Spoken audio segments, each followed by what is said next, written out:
कुछ बड़ी खबरें और बड़े अपडेट्स अपने दर्शकों को हम पहुंचाएंगे, बताएंगे, क्योंकि अमेरिका में होने वाले राष्ट्रपति इलेक्शन को लेकर निगाहें अमेरिका के साथ साथ दुनिया के अलग अलग देशों की टिकी हुई हैं और साथ ही साथ कुछ बड़े अपडेट्स भी हैं। कल यूएस में, अमेरिका में, जहां पर राष्ट्रपति पद के लिए वोटिंग की शुरुआत हो जाएगी और इस वोटिंग को लेकर आम जनता भी बड़ी एक्साइटेड है। वो चाहती है अपने पसंद का नेता चुनना। ऐसे में अलग अलग वादों के साथ डोनाल्ड ट्रंप भी और कमला हैरिस भी चुनावी मैदान में है। वोटिंग से पहले वॉशिंगटन डीसी में सुरक्षा बढ़ा दी गई है। जैसे मैंने कहा, वोटिंग को लेकर सुरक्षा एजेंसियां भी अलर्ट है और ये जरूरी इसलिए है क्योंकि डोनाल्ड ट्रंप पर जिस तरीके से बार बार जानलेवा हमले हुए हैं, उन्हें जान से मारने की कोशिश हुई है। ऐसे में इलेक्शन के दौरान ये सुरक्षा बंदोबस्त सख्त किए गए हैं क्योंकि जाहिर सी बात है, जब हमले हुए तो जो बाइडेन और उनकी सरकार से सवाल पूछे गए। कल यूएस में राष्ट्रपति पद को लेकर वोटिंग की शुरुआत हो जाएगी, लेकिन कहां किसका दबदबा नजर आ रहा है, यानी कि कहां किसकी दावेदारी मजबूत नजर आ रही है, वो भी आपको हम जल्दी से बता देते हैं। यहाँ पर रिपब्लिकन रेड स्टेट, जहां पर दावेदारी जिस तरीके की मानी जा रही है, यहाँ अल्बामा है, अलास्का है, जहां पर दबदबा ज्यादा रिपब्लिकन पार्टी का दिखता है। इसके अलावा आयोवा और कैंसस भी वो जगह है जहां पर रिपब्लिकन पार्टी यहां दबदबा बनाए हुए नजर आती है। साथ ही साथ चूंकि दो ही पार्टी, रिपब्लिकन और डेमोक्रेट्स, जिस तरीके से आमने सामने, यानी कि डोनाल्ड ट्रंप और कमला हैरिस का जिस तरीके से सामने से मुकाबला हो रहा है, बाकी नेता अलग अलग तरीके से कोशिशों में लगे हुए, लेकिन यहां जैसे नेब्रास्का हुआ, ओरेगन हुआ, जहां अलग अलग तरीके से लोगों की प्रतिक्रिया सामने आई और जैसा यहाँ हिंदुस्तान में भी होता है, बाकायदा सर्वे किए जाते हैं, लोगों के बीच में पहुंचा जाता है और ये पता लगाने की कोशिश होती है कि कौन किसके फेवर में जा रहा है। ऐसे ही चुनावी सर्वे अमेरिका में भी हो रहे हैं, जिसके कुछ इंडिकेशंस हम टीवी स्क्रीन पर दिखा रहे हैं। कौन सा वो इलाका जहां पर रिपब्लिकन पार्टी का दबदबा नजर आता है, आयोवा है, कैंसस है, ये वो स्टेट हैं, ये वो जगह है जहां पर रिपब्लिकन पार्टी का दावेदारी मजबूत नजर आती है, दबदबा मजबूत नजर आता है और यहां आप समझिए कि डोनाल्ड ट्रंप के फेवर में जाती हुई चीजें नजर आती है। मिसौरी है, मोंटाना है, ये वो स्टेट्स हैं जहां पर डोनाल्ड ट्रंप के समर्थक ज्यादा संख्या में नजर आते हैं, लेकिन वो 270 का आंकड़ा पार करना होगा, 270 नंबर लाने होंगे। नेब्रास्का है, ओरेगन है, टेक्सास है, वेस्ट वर्जीनिया है, ये वो स्टेट्स जहां पर डोनाल्ड ट्रंप अच्छी खासी दावेदारी पेश करते हुए नजर आते हैं। साउथ कैरोलिना का नाम भी इसी में सामने आता है, जहां पर दबदबा डोनाल्ड ट्रंप का नजर आता है। अब ये भी आप जान लीजिए कि कहां-कहां, यानी कि जो प्रतिद्वंदी हैं कहां-कहां असर दिखाते हुए नजर आते हैं, यानी कि डेमोक्रेट कहां-कहां नजर आते हैं, कौन कौन से वो ब्लू स्टेट हैं जहां पर कमला हैरिस के फेवर में चीजें नजर आती है। कैलिफोर्निया उसी में नाम आता है, कोलोराडो का नाम वहां आता है, डेलावेयर, हवाई,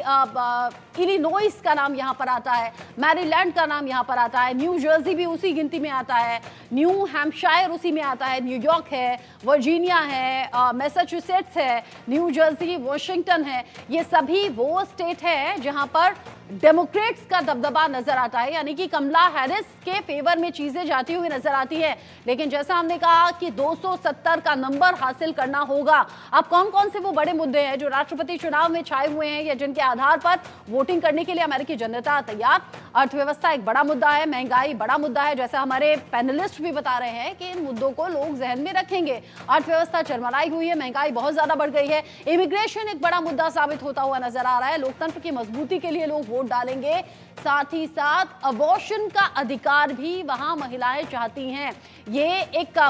वो ऐसे मुद्दे, ये चुनिंदा ऐसे मुद्दे, कुल मिलाकर 5 से 6 बड़े मुद्दे जो लोग अपने जहन में रख रहे हैं, लेकिन साथ ही साथ लॉ एंड ऑर्डर को बेहतर और मजबूत भी अमेरिका की जनता चाहती है। अब इन सभी के बीच में, इन मुद्दों के बीच में अमेरिका की जनता वोट डालने के लिए तैयार और दो चेहरे, डोनाल्ड ट्रंप और कमला हैरिस का, इनमें से एक होंगे अमेरिका के राष्ट्रपति। मेरे साथ में गेस्ट लगातार जुड़े हुए हैं। आलोक सर, क्योंकि हम हिंदुस्तान का जिक्र बार बार कर रहे हैं और हम तो हिंदुस्तानी हैं, हिंदुस्तानी दिल जैसा सोचता है कि भाई कौन हिंदुस्तान के फेवर में होगा, कौन वो चेहरा होगा जिससे कि अमेरिका और भारत के बीच में रिश्ते पहले से ज्यादा मजबूत और प्रगाढ़ हों, जैसा हमने पिछले कुछ सालों में देखा है। खास तौर से जब से देश में प्रधानमंत्री मोदी आए हैं, तब से अलग अलग देशों के साथ ये रिश्ते बढ़े हैं। एक इंटरेस्टिंग बात मैं पढ़ रही थी मंगलवार को लेकर, और लोग सोशल मीडिया पर अलग अलग बातें कर रहे हैं, कह रहे भाई मंगलवार से वोटिंग शुरू होती है, मंगल का दिन डिसाइड किया जाता है अमेरिका में, तो किसका होने वाला है मंगल? अभी तक चुनावी मुद्दे किस तरफ इशारा कर रहे हैं,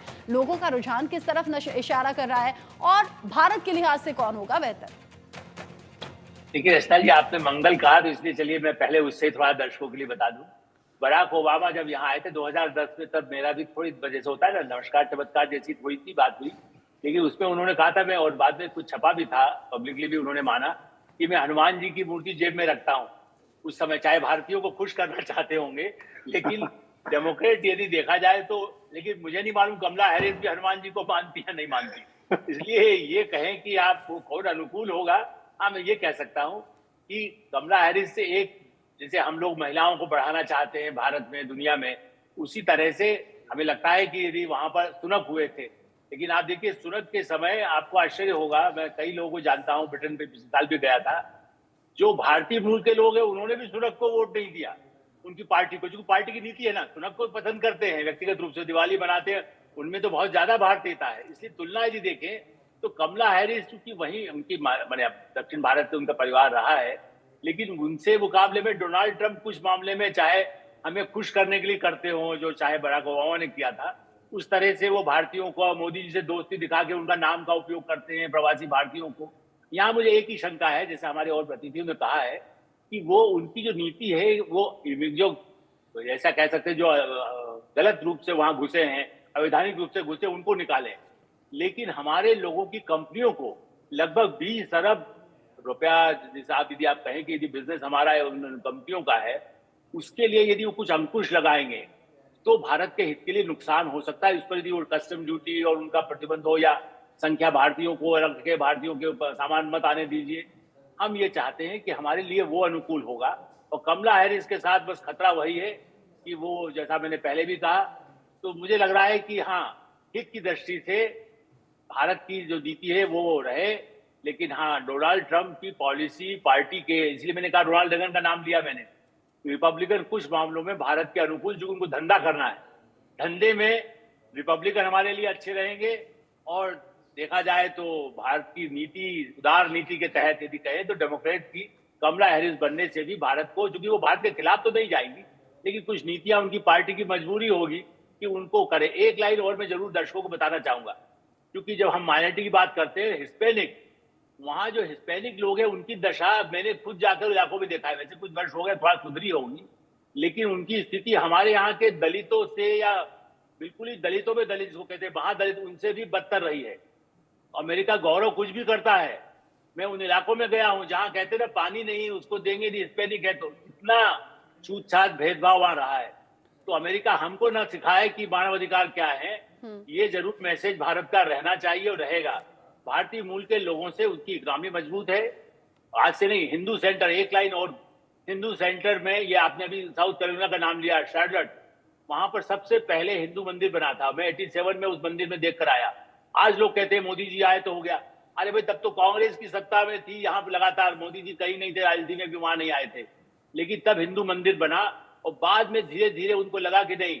हिंदू भारत का बहुत बड़ा एक मुद्दा है, इसके लिए हमें उनके साथ भी, भारतीय मूल के लोग भी गए। अब तो कितनी जगह मंदिर है, अब तो सऊदी अरब में भी हमारे मंदिर है। ऐसी स्थिति में हिंदुत्व को और हिंदू को मानने वाले लोग, भारतीय मूल का व्यक्ति आए, इसका भी, और वो उनके हितों का संरक्षण करे। डोनाल्ड ट्रंप ने इसलिए चाल चली कि बांग्लादेश के हिंदुओं की बात कर रहे हैं, भारत के हिंदुओं की बात ज्यादा नहीं की। उनको अंतर्राष्ट्रीय, क्योंकि चीन के लिए दृष्टि से डोनाल्ड ट्रंप और रिपब्लिकन हमारे अनुकूल है, क्योंकि वो चीन के बहुत खिलाफ है, उसके साथ भी वो ठीक रखते हैं। उस दृष्टि से डोनाल्ड ट्रंप का एक एडवांटेज अंतर्राष्ट्रीय राजनीति में है। ये एक फायदा आपने बता दिया डोनाल्ड ट्रंप का सत्ता में आने को लेकर, लेकिन मंगलवार को लेकर हमने जिक्र किया तो